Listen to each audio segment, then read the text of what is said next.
All right, what I'm going to do is for this trick, I'm going to have you select a card and I'll find it. Let's see what happens.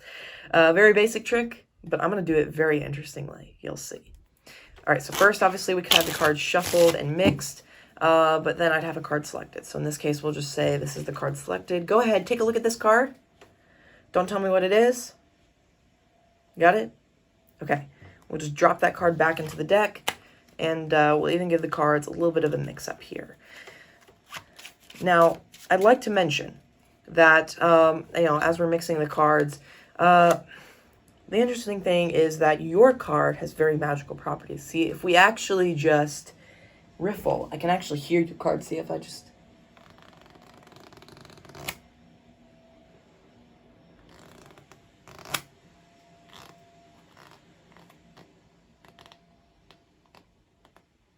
Yes. I think right here, this is your card. Don't tell me. Was it by any chance the Ace of Spades? That's not your card.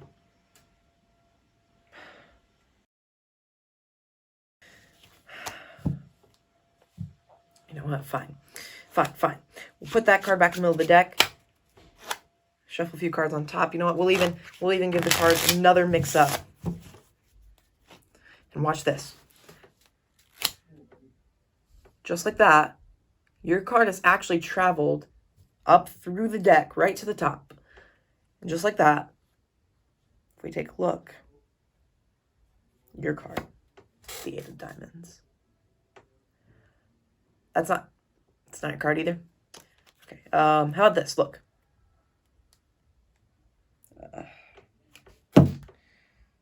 We'll just, there. Okay, take a look at this. I'm sure one of these is your card. Here, I'm going to show you these cards. Was this your card? That wasn't your card. What about this one? No? You know what?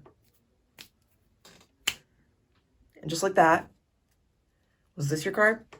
This wasn't your card. How is that not your card? Fine. Failed at this trick. You're sure none of these was your card? Like, I'm sure one of these has to have been your card. You sure? You know, actually, here's what I'm going to do. I'm going to hold the cards out, and I'd have the spectator I want you to smack it. Just smack the cards, backhand them. Really hard. Ready? 3, 2, 1. And they would just smack the cards. 2 cards flew off.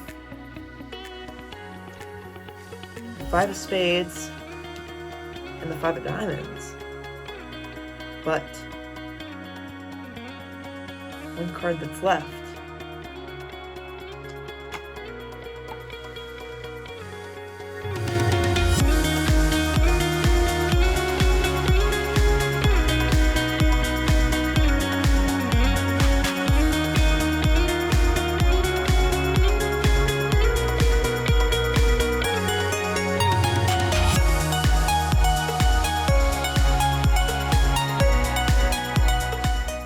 Hello everyone and welcome back to the channel. My name is Josiah and today I'm going to be teaching you a really cool trick. This one's very simple and it utilizes specifically a sleight that I taught a little while back on my channel. A little while back I did a video where I taught 3 different card switches, 3 different ways to switch one card for another. And the thing is I haven't really taught many, or I don't think any uses really for that video. So I decided, I saw that video and I was like, you know what, we need to teach something. I need to show you guys something that utilizes that. So today, I'm going to be teaching you guys a trick that utilizes that sleight, one of the sleights taught in that video, right now. So anyway, without further ado, let's just get into it. Alright, in this video we're going to be using the Shin Lim Knock deck. This is another pretty cool deck. It has it's just a red background with this little black border. It's kind of cool. But anyway, let's just go ahead and do this trick. And if you want this deck, it's in the description, link in the description box down below. So, this trick is a pretty cool trick, and there are actually several different variations of this trick. The trick that I'm teaching you guys today is actually a combination of 2 different tricks that I've learned in the past. the part with separating the cards into 3 piles, and then the part where the spectator smacks the cards in my hand. That's a combination of 2 different tricks that I've taught, not that I've taught, but that I've learned before, and I thought they went really well together, and I thought you guys would appreciate this, so I went ahead and put them together, and I'm going to teach it to you now. So, here's how the trick works. So, obviously the main focus of this video is the glide switch. I think that's what I called it anyway. But essentially, it's the switch, or also known as just the glide. But it's essentially when you just are using your fingers to peel back one card like this, just like that, with your fingers. Okay? And I taught that in that card switching video. You can check it out. There's also another version of it in which you just kind of push, in which you use these fingers to push the card. It's the same sleight either way, just one version only requires 1 hand, and the other version requires 2 hands to perform. Okay? Either way, it's a pretty cool sleight, and that's what we're going to be using for this video, the main focus of this video. So, at the beginning of the trick, you can obviously have the deck shuffled. You can use any deck of cards you want. It doesn't even have to have all the cards in it. So you can just shuffle the cards.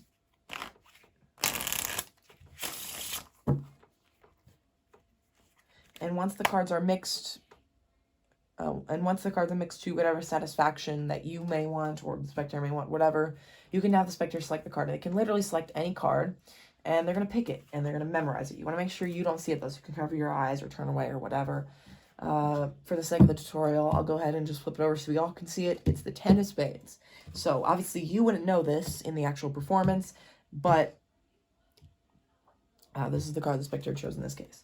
So, all you're going to want to do now is you want to control this card second from the bottom of the deck. So, you want it to be in this position here. You want to have, on the bottom of the deck, you want to have 1 card and then their card.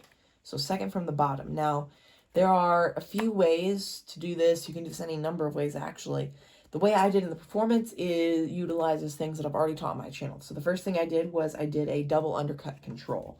And I've taught that before, where I just used the double undercut, which is just this, and I got it to the top that way. And for just a review, in case you don't really want to go back and watch a whole video to figure that out, all the double undercut is you have the card replaced, and then as you put the rest of the cards back on top, you're just getting a pinky break in between the bottom part and the top part, the part where the spectator's card is, and the rest of the deck. And then all you're doing is you're going to transfer that pinky break to a thumb break like this, and then you're just going to pull out 1, 2 from the bottom, and that just puts their card on top. From there, I shuffle their card to the bottom by peeling off 1 card in an overhand shuffle, and then shuffling the rest of them on top.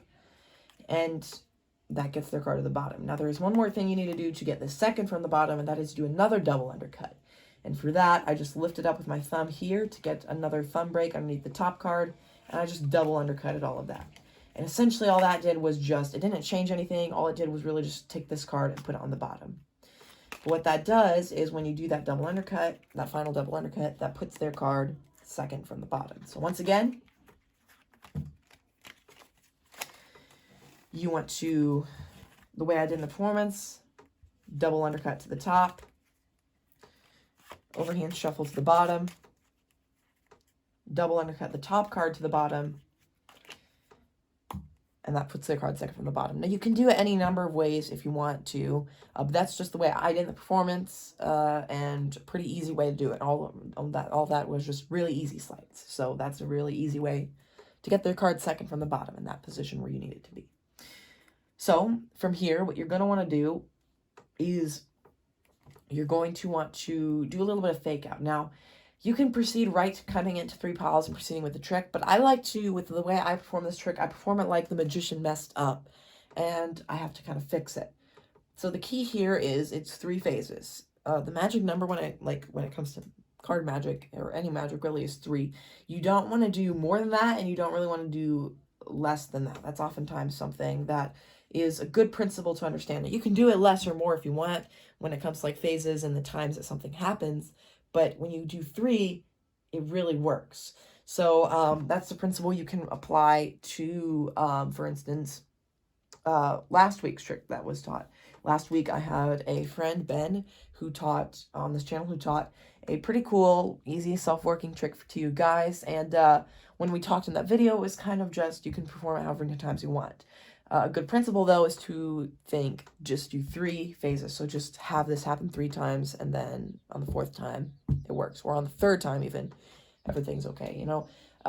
It's just kind of that magic number. So, once again, we're going to do 3 phases of the magician messing up. So the first phase, now you can, for the first 2 phases, you can do whatever you want. For me, I like to just kind of do this riffling thing, and then I just cut wherever I want, and I make this big thing about it, and it's not their card. So you kind of build it up as if this is the end of the trick, and then it's not their card. So then you just place it back into the deck.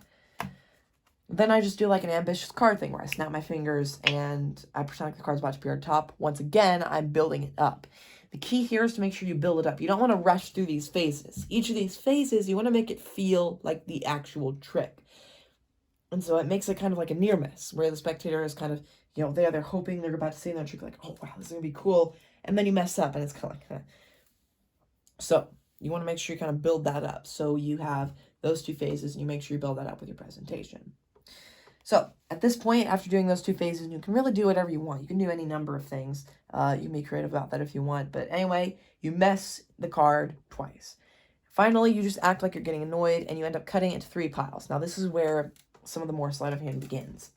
You're going to cut off about 1/3 from the top of the deck and set it down to your very left.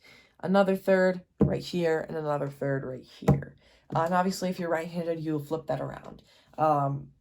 But obviously, this means that this pile right here has the spectator's card second from the bottom.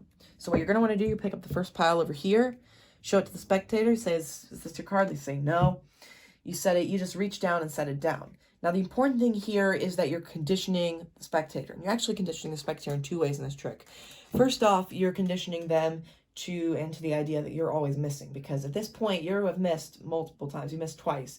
And you're going to miss more. So they're going to be like, wow, this guy's really bad. He's a terrible magician. He's terrible at doing this. And then in the very end, you hit them with that big kicker where it's just incredible. And then secondly, you're conditioning the spectator for the moment when you do the sleight. Because in the end, because you want to always, whenever you pick up these piles and you show the card to the spectator and then you set it down right here, you always want to do it in the exact same fashion that you would be doing the glide. So you want to do this, and you can even like do a little motion there if you want. You don't really have to. It doesn't really matter. You just show it and then take it off. You don't want to take it off differently because you don't want to like take out the card. You don't want to show them like this and then set it down. And then on the final time, when you actually do the glide, you do it a different way. You want to do it the exact same way each time so as to condition the spectator to the idea of how you set the cards down. So obviously you show the spectator the first card, you set it down right here. You pick up the second pile from this card, say, is this your card? No, it's not. Set it down here. And this final pile, you pick it up, you say, is this your card? No. This time, because this is the final pile, remember? So this has the spectator's card second from the bottom. It's the pile you picked up on this side. So all you're going to want to do is when you set it down this time, you're going to do the glide. So you're going to be pulling this card aside and taking the card beneath it. This is the moment when you're switching the card the spectator just saw for another card. So you come down and you do the glide, okay? And you can do it the basic way too if you want. At this point, you just square this up. You can just gather up these piles together however you want. It doesn't matter. The rest of the deck doesn't matter. Because now, this is the position you're in. You have 2 completely random cards, and on top of those 2 completely random cards, you have the spectator selection. Of course, the spectator thinks these are all 3 completely random cards. So you're gonna act like you're kind of messed up, and you're gonna pick these up, and you're like, you sure this isn't your card? And as you're doing so, you're just gonna kind of mix the cards around a little bit. But as you do so, you're going to be specifically taking the top card and putting it on the bottom. The other 2 cards you have here can go anywhere, as long as you make sure the spectator's card ends up on the very bottom. Because this is where the smacking part of the trick comes in, the part where they backhand the cards. So here's how this one works. You're going to hold the cards in this position. So you're going to be placing the cards. You're going to be placing the cards here diagonally like this, and you're going to place them between these 2 fingers and your thumb. And here's something very important, a very important subtlety to notice. You'll notice that these 2 cards here are closer together and a little bit farther off of this card than the other one. It's just a very slight, very subtle, but you don't notice it. The important thing here is that these 2 cards are being placed not as deep into the grip. The card that's being gripped is really just this card. These 2 cards are kind of just resting in there. Okay? Of course, it looks to spectator like they're all being held firmly there. But really, this card right here is being held very firmly, but these cards are being held relatively loosely. Like if I just shake my hand around, you'll see this card stays, but those two cards just fly off. Those two cards, while they look like they're being held very firmly, are being held loosely in this grip. So obviously, if the spectator smacks it hard enough, now if they smack it lightly, nothing's going to happen. But they smack it hard enough, those two cards are going to fly off. But the card on bottom is going to stay. Okay? And there's really nothing like inherent to this. You'll just play around with it and you'll figure it out. You just got to hold. These two are just held being more loosely. So all I have to do is just smack it. And really, and backhand is best because it gets more area covered. They smack these cards off. And you're left, and you show them these cards, and you're left with one card. And of course they think, what's happening? They think you're going to mess up again. Because obviously you've conditioned that. In fact, what is it? Like 4 times? 5 times actually, you've messed up. You messed up in finding the card. But this time, you really build it up.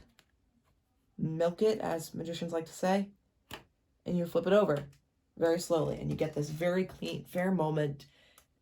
Incredible moment where it's the spectator's card is there. So yeah, that's the trick pretty much. So once again, that whole smacking thing, it's very simple. You're just holding this one. The bottom card is the one being held quite firmly, and they're just smacking it, right? And yeah, that's it. That's all there is to this trick. It's a very simple trick, very easy trick, and I hope you guys enjoy it. So yeah, let's just head to the outro. Alright, that's it. Hopefully you enjoyed it. If you did, please like the video, subscribe to the channel, and hit the notification bell so you'll be notified when I upload a new video. It's a pretty cool trick, in my opinion. I enjoy teaching it, and yeah, practice it, perform it, and have fun with this trick. It's a pretty fun one. Okay. See you in the next video.